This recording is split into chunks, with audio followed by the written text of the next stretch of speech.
পৃথিবীর মানচিত্রে ছোট্ট একটা দেশ আমাদের এই প্রিয় মাতৃভূমি বাংলাদেশ। 1,44,000 বর্গ কিলোমিটার এই বাংলাদেশের ভিতরে সবচাইতে মসজিদের সংখ্যা বেশি। শহরে, গ্রামগঞ্জে, আনাচে কানাচে, মহল্লা সব জায়গাতে মসজিদ। যে গ্রামটা বড় মসজিদের সংখ্যা অনেক বেশি, যে গ্রাম ছোট কমপক্ষে না হলে 3টা বা 4টা মসজিদ আছে। প্রত্যেক পাড়ায় যদি একটা করে মসজিদ হয়, একটা মসজিদে শুক্রবার নামাজে কমপক্ষে 100 জন মুসল্লি জমায়েত হয়। 3 পাড়া বা 4 পাড়া যদি 4টা মসজিদ থাকে, কমসে কম 400 মুসল্লি জমায়েত হয়। আর 400 মুসল্লির ভিতরে ইয়াং, যুবক, তরুণ, বয়স্ক, বৃদ্ধ, ইমাম সাহেবরা যে বক্তব্যগুলা দেয়, খুতবা দেয়, ভাষণ দেয়, নামাজের আগে যেই ইসলামের সম্বন্ধে আলাপ আলোচনা করা হয়, নিঃসন্দেহে প্রত্যেকটা মুসলমান জমায়েত হয় সব আল্লাহ আল্লাহ পরহেজগার। অথচ বর্তমান সময়ে ভাইরাস নামক একটা যে শব্দ, ডিজে বক্স, এই ডিজে বক্স রাত 8টার পরে কম বেশি প্রত্যেক গ্রামেই বাজে, যা সাধারণ মানুষের ঘুম হারাম করে। ধর্মীয় উৎসব, হিন্দু, বৌদ্ধ, খ্রিস্টান, মুসলিম সভা বা ধর্মীয় উৎসব ব্যতীত যে ডিজে বক্সগুলা রাত 8টা-9টার পরে যে ধুমধারাক্কা বাজে, এই মসজিদে যদি কোনো ইমাম বা কোনো মুসল্লি যদি একবার যদি আওয়াজ তোলে যে এই গ্রামে কোনো প্রকার ডিজে বক্স বাজানো যাবে না, মনে হয় না রাত 8টার পরে কোনো ইয়াং ছেলে বা তরুণ ছেলে এরকম ডিজে বক্স বাজানোর সাহস পায়।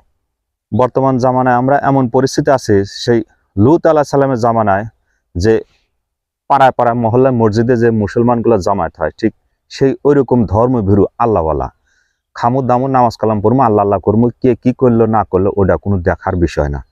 কারণ জুমার নামাজে প্রত্যেকটা মুসল্লি যদি মসজিদে মাইকিং করে ঘোষণা করা হয় যে রাত 8টার পরে গ্রামে কোনো প্রকার কোনো বাদ্যযন্ত্র, সাউন্ড বক্স, ডিজে বক্স বাজানো যাবে না, অথচ প্রত্যেক মুসলমান আমরা এমন ভূমিকা পালন করি যে সেই লূত আলাইহিস সালামের জামানার দরবেশের মতো। ঘটনাটা সংক্ষেপে বলি। লূত আলাইহিস সালামের জামানায় যে এক দরবেশ ছিল, আল্লাহ তাআলা বলছিলেন যে জিব্রাইলকে, জিব্রাইল যাও ওই লূত আলাইহিস সালাম ওই সামুদ বংশধর গোত্রটা একবারে ধ্বংস করে দাও।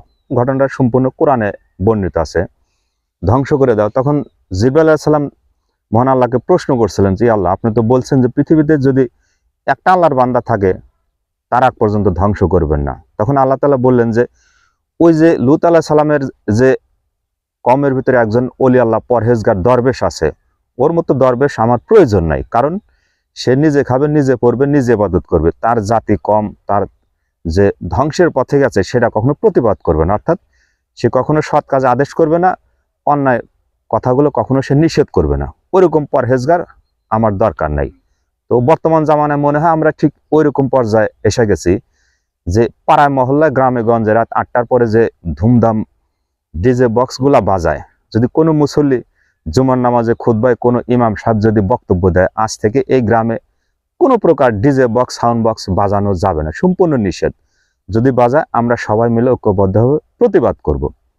অথচ এই কথাটা কোনো গ্রামে, মসজিদে, মহল্লায়, পাড়ায় হয়তো কোনো ইমাম সাহেব হয়তো মুসল্লিদেরকে উদ্দেশ্য করে বলেন না। যদি বলতো তাহলে বেশ কদিন ধরে আমাদের পাশের গ্রামে রাত 8টার পরে যে ধুমধাম ডিজে বক্সগুলা বাজায়, অথচ ওই গ্রামে কিন্তু পর্যাপ্ত মুসলমান সংখ্যা আছে।